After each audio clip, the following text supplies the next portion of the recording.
इस मूवी के अंदर कहानी देखने को मिलती है एक सीधे साधे आम आदमी की, जिसको एक बीच वैम्पायर बना देती है और इसको एक ताबूत में बंद करके हमेशा के लिए कब्र में सुला देती है। लेकिन 200 साल बाद किसी तरह वह उस ताबूत से बाहर आ जाता है और बाहर आने के बाद ये किस तरह उस बीच से बदला लेता है और उस विच ने इसको एक आम इंसान से वैम्पायर क्यों बनाया था, देखेंगे हम आज के इस वीडियो में। मूवी की शुरुआत होती है सन 1760 के समय को दिखाते हुए, जहाँ हम कॉलिन परिवार को देखते हैं जिसमें सिर्फ 3 लोग होते हैं। इस परिवार में अपने माँ बाप के साथ सिर्फ एक छोटा लड़का होता है जिसका नाम है बरनाबस। वो बहुत ही अमीर होते हैं क्योंकि बरनाबस के पिता का समुद्र में फिशिंग का बिजनेस होता है और उन्होंने अमेरिका से कुछ दूर समुद्र के पास एक टाउन बसाया जिसका नाम था कॉलिन्सपोर्ट। आगे हम देखते हैं कि बरनाबस के पिता उसे समझाते हैं कि सबसे बड़ी दौलत परिवार है, इसलिए हमेशा अपने परिवार का ख्याल रखना। कॉलिन्सपोर्ट में उसके पिता ने अपने परिवार के लिए एक शानदार महल बनवाई जिसका नाम रखा गया कॉलिनवुड। अब कुछ सालों के अंदर उनका फिशिंग बिजनेस भी बहुत तेजी से बढ़ने लगा और बरनाबस भी अब जवान हो चुका था और इसी जवानी के चलते उसका अफेयर घर में काम करने वाली एंजेलिक नाम की एक नौकरानी से हो गया। फिर एक दिन एंजेलिक बरनाबस से कहती है कि मैं तुमसे बहुत प्यार करती हूँ और अब विवाह करके पूरा जीवन तुम्हारे साथ बिताना चाहती हूँ। लेकिन बरनाबस शादी करने से इनकार कर देता है। इस बात से गुस्सा होकर बरनाबस को अकेला करने के लिए एंजेलिक काला जादू करती है और उसके माँ बाप के ऊपर हवेली की एक मूर्ति गिरवाकर मार देती है। लेकिन बरनाबस को शक था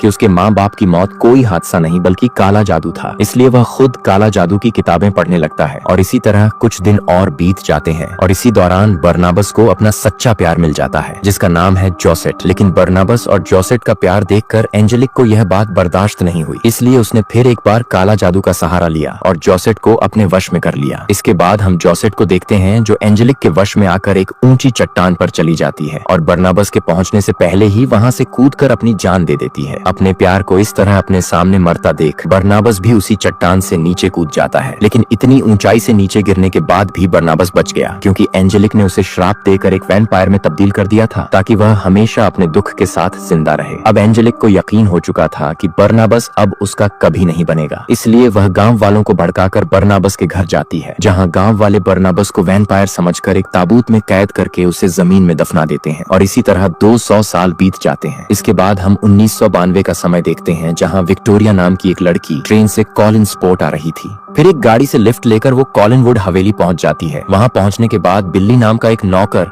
उसके लिए दरवाजा खोलता है। अब यहाँ विक्टोरिया को घर की दीवार पर बरनाबस की एक पिक्चर दिखाई देती है जिसे देखकर वो बिल्ली से पूछती है कि ये कौन है। तभी वहाँ एलिजाबेथ आकर विक्टोरिया को बताती है कि यह बरनाबस की तस्वीर है जो कॉलिन खानदान का एक महान और नेक सदस्य था। अब यहाँ हमें पता चलता है कि एलिजाबेथ भी कॉलिन परिवार से है और उसने अखबार में यह छपवाया था कि उसे एक केयर टेकर की जरूरत है जो डेविड का ख्याल रख सके। एलिजाबेथ बताती है कि इतने बड़े हवेली में अब बस कुछ ही लोग रहते हैं जहाँ मैं और मेरी बेटी कैरोलिन, मेरा भाई रॉजर और उसका बेटा डेविड। जिस पर विक्टोरिया एलिजाबेथ से डेविड की माँ के बारे में पूछती है तो वो बताती है कि समुद्र में डूबकर डेविड की माँ की मौत हो गई थी। लेकिन इस बात को डेविड आज तक मान ही नहीं पाया। उसे लगता है कि वह अपनी माँ को देख पाता है और उनसे बात भी करता है। इसके बाद वो विक्टोरिया को अपनी बेटी कैरोलिन से भी मिलाती है। कैरोलिन असल में शरारती और जिद्दी टाइप की लड़की होती है। अब रात में डिनर के समय एलिजाबेथ विक्टोरिया को डेविड के पिता रॉजर से मिलवाता है और साथ ही डिनर टेबल पर एक साइकेट्रिस्ट डॉक्टर जूलिया भी आती है। दरअसल डेविड अभी भी अपनी माँ को देख सकता है, जिस पर एलिजाबेथ को लगा कि उसे एक साइकेट्रिस्ट की जरूरत है, इसलिए उसने डॉक्टर जूलिया को डेविड की थेरेपी के लिए बुलवाया था जो 3 साल से इधर ही रहकर डेविड का इलाज कर रही है। तभी विक्टोरिया को कुछ दूर पर कोई दिखता है जिसने सफेद चादर ओढ़ रखी थी। असल में डेविड यहाँ विक्टोरिया को डराने आया था पर वो नहीं डरी। अब आगे हम विक्टोरिया को देखते हैं जो कमरे में अपने कपड़े ठीक कर रही थी। तभी वह देखती है कि कमरे के सामने कोई चादर ओढ़कर खड़ा है तो उसे लगा कि डेविड उसे फिर से डराने आया है, इसलिए वह चादर को हटाने जाती है। लेकिन चादर हटाते ही वहाँ जोसेट की आत्मा होती है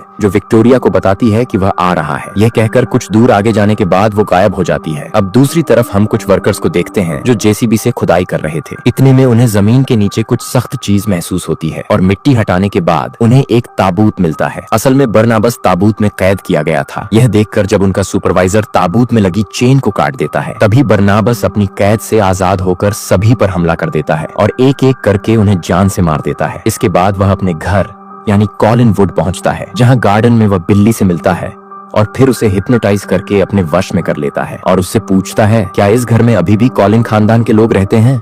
जिस पर बिल्ली हाँ कहता है। इसके बाद वह घर के अंदर जाकर अपने हवेली की शाही चीजों को देखने लगता है और इन चीजों के बारे में बिल्ली को बताने लगता है। यहाँ उसे कैरोलिन और डेविड भी मिलते हैं, जहाँ बरनाबस को देखकर कैरोलिन सोचती है शायद यह कोई पागल है जो पीकर आया है, मगर डेविड उसे दीवार पर लगी बरनाबस की पिक्चर दिखाता है जिस पर बरनाबस खड़ा था। इतने में वहाँ एलिजाबेथ आकर बच्चों को उससे दूर रहने को कहती है, जिस पर डेविड कहता है कि यह खुद को हमारा रिश्तेदार बता रहा है, मगर एलिजाबेथ उसे एक बहरूपिया समझती है और उसे एक दूसरे रूम में ले जाकर कहती है कि अगर यह कोई मजाक है तो इसे अभी खत्म करो। लेकिन बरनाबस खुद को साबित करने के लिए एक सीक्रेट दरवाजा खोलता है और वहाँ से होते हुए उसे एक खुफिया जगह ले जाता है। दरअसल इस तहखाने के बारे में एलिजाबेथ को अभी तक कुछ पता नहीं था, जहाँ बहुत सारे हीरे जवाहरात रखे हुए थे, और यह सब देखकर एलिजाबेथ एकदम से हैरान हो जाती है और उसे यकीन हो जाता है कि वह कोई और नहीं बल्कि कोलिन परिवार का बेटा बरनाबस है। अब यहाँ पर बारनेबस एलिजाबेथ को अपने वैम्पायर होने की बात बताते हुए कहता है कि मेरे द्वारा इस परिवार के किसी भी सदस्य को नुकसान नहीं पहुँचेगा। इसके बाद हम पूरे परिवार को डिनर करते हुए देखते हैं, जहाँ एलिजाबेथ सबको बताती है कि यह हमारे दूर के रिश्तेदार हैं। इतने में वहाँ पर डॉक्टर जूलिया आती है तो एलिजाबेथ बरनाबस से उसकी इंट्रोड्यूस करती है। इसके बाद बरनाबस अपने फिशिंग बिजनेस के बारे में पूछता है तो एलिजाबेथ कहती है कि हमारा बिजनेस तो लगभग बर्बाद हो गया है, क्योंकि एंजी नाम की औरत ने मछुआरों से डील करके हमारे बिजनेस पर कब्जा कर रखा है। जिस पर बरनाबस कहता है कि अब मैं आ गया हूँ तो फिर से बिजनेस ऊपर ले जाऊंगा। इसी बीच वहाँ पर विक्टोरिया आ जाती है, जिसे देखते ही बरनाबस उसे जोसेट कहकर बुलाता है, क्योंकि अचानक उसे देखकर ऐसा लगा कि जोसेट फिर से आ गई है, क्योंकि विक्टोरिया की शक्ल बिल्कुल जोसेट से मिलती थी। फिर दोनों एक दूसरे से बात करते हैं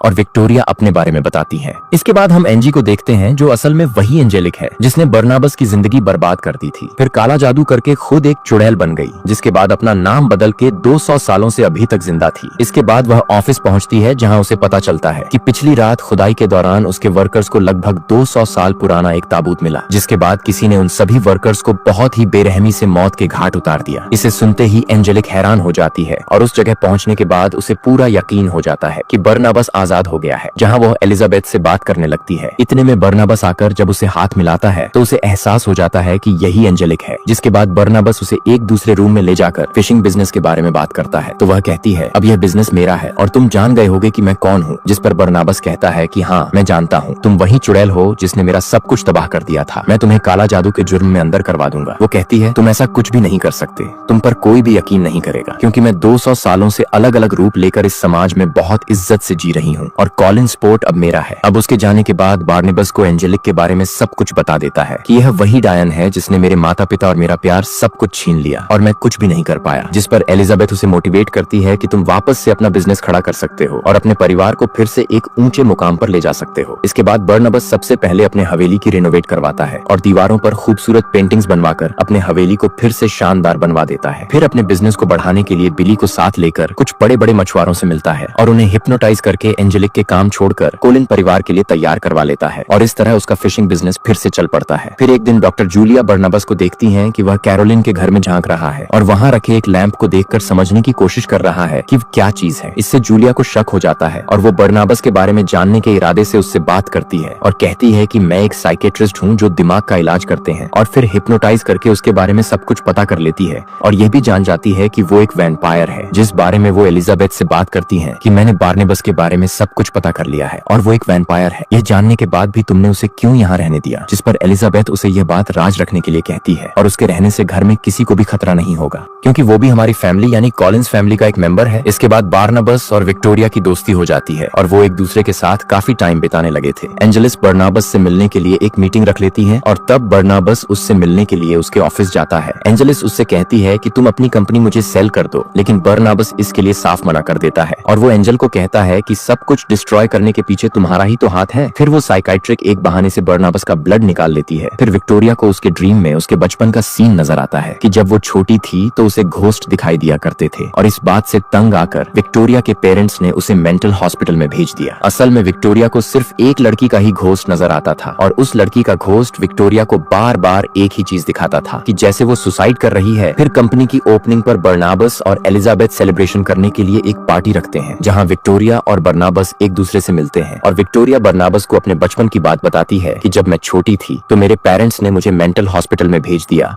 यह सोचकर कि मैं मेंटल हूँ, क्योंकि उसे भूत दिखाई देते थे। और उस पार्टी में एंजेलिक भी आती है और वो बरनाबस के पास जाती है। जब वो विक्टोरिया और बरनाबस को एक साथ देखती है तो उसे जलन होती है। फिर उस बच्चे के डैड उसे छोड़कर चले जाते हैं, जिससे वो बच्चा काफी दुखी हो जाता है और फिर वो वो अपने रूम की तरफ भाग जाता है। तभी बरनाबस के गुलाम से एक लाइट फिक्सचर उस बच्चे के ऊपर गिरने ही वाला होता है, लेकिन बरनाबस जल्दी से भागकर उस बच्चे की जान बचा लेता है। और तभी बरनाबस के ऊपर सनलाइट पड़ती है जिससे वो जलने लगता है, जिससे वहाँ के सारे लोगों को पता चल जाता है कि बरनाबस कोई इंसान नहीं बल्कि वो एक वैम्पायर है। इसे देखकर सब लोग वहाँ से चले जाते हैं और फिर बरनाबस विक्टोरिया के पास आता है, लेकिन विक्टोरिया भी वहाँ से चली जाती है। फिर बरनाबस एंजेलिक के पास जाता है और उसे कहता है कि मुझे ठीक कर दो, लेकिन उल्टा एंजेलिक बरनाबस को ही दोषी कहती है कि तुमने जंगल में इतने सारे हत्या किए। बरनाबस कहता है कि जो मैंने किया वो मैंने जानबूझकर नहीं किया, इस सब के पीछे वजह तुम ही हो। एंजेलिक कहती है कि आज से 200 साल पहले जो मैंने तुम्हारे साथ किया था मैं उसे दोबारा भी कर सकती हूँ, और मैंने विक्टोरिया को भी हिप्नोटाइज कर दिया है ताकि वह भी सुसाइड करके मर जाए। और कहती है कि तुम मेरे साथ मिलकर पार्टनरशिप कर लो, वरना मैं तुम्हें दोबारा से कब्र में दफना दूंगी। जिस पर बरनाबस साफ इनकार कर देता है और एंजेलिक उसे एक बार फिर से ताबूत में बंद करवा देती है। फिर वो कॉलिंस फैमिली की कंपनी को एक बार फिर से नष्ट कर देती है। और फिर जब एंजेलिक वहाँ से चली जाती है तब उस कब्र के पास एलिजाबेथ का नेफ्यू आता है और वो उस कॉफिन को खोल देता है। बरनाबस उस बच्चे से पूछता है कि कितने साल गुजर गए हैं, जिस पर वो बच्चा कहता है कि ज्यादा नहीं, सिर्फ 20 मिनट गुजरे हैं। इसके बाद एंजेलिक पुलिस के पास जाती है और कहती है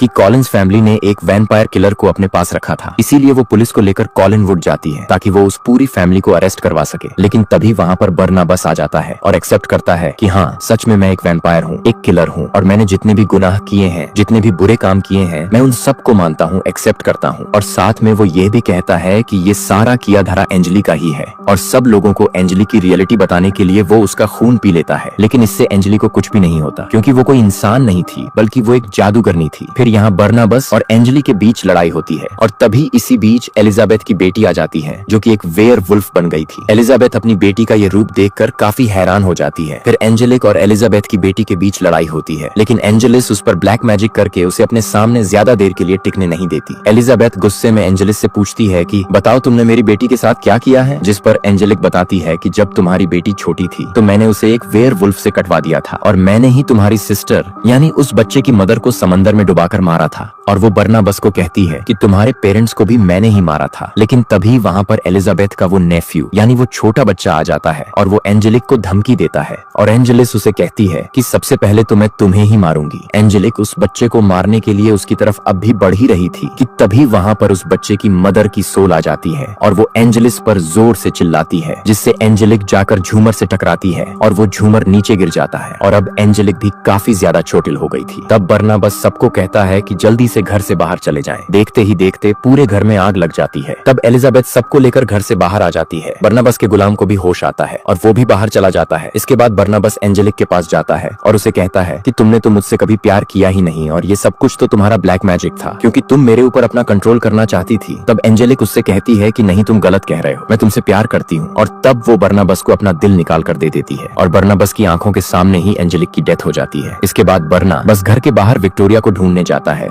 जो कि एंजेली के पोजेस करने की वजह से सुसाइड करने के लिए माउंटेन्स की तरफ जा रही थी। विक्टोरिया भी कूद कर सुसाइड करने ही वाली थी कि तभी वहाँ पर बरनाबस आकर उसे ऐसा करने से रोक लेता है। विक्टोरिया उसे कहती है कि हम कभी भी एक नहीं हो सकते, तुमने मुझे हमेशा के लिए खो दिया, क्योंकि तुम वैम्पायर हो, तुम अंधेरे में रहते हो और मैं लाइट में रहती हूँ। बरनाबस कहता है कि इसका कोई ना कोई उपाय हम निकाल लेंगे। ये सुनकर विक्टोरिया कहती है कि सिर्फ एक ही रास्ता है और ये कहते ही वो कूद जाती है। तब बरनाबस भी उसके साथ ही कूद जाता है, लेकिन इससे पहले कि वो दोनों जमीन पर गिरते बरनाबस उसे काट लेता है। जमीन पर गिरने के बाद बरनाबस सोचता है कि विक्टोरिया मर चुकी है और तभी विक्टोरिया वैम्पायर बनकर अपनी आंखें खोलती है और बरनाबस को कहती है कि तुम मुझे विक्टोरिया मत कहो, बल्कि तुम मुझे उसी नाम से बुलाओ जो तुमने मेरा निकनेम रखा था, क्योंकि आज से मैं भी तुम्हारी तरह एक वैम्पायर बन गई हूँ। और तब वो हमेशा के लिए एक दूसरे के हो जाते हैं और इसी के साथ ही ये मूवी खत्म हो जाती है। तो दोस्तों, कैसी लगी आज की ये मूवी, आप हमें कमेंट बॉक्स में कमेंट करके जरूर बताना। अगर वीडियो अच्छी लगी हो तो वीडियो को लाइक करके चैनल को सब्सक्राइब कर लीजिए। वीडियो को पूरा देखने के लिए आपका दिल से धन्यवाद।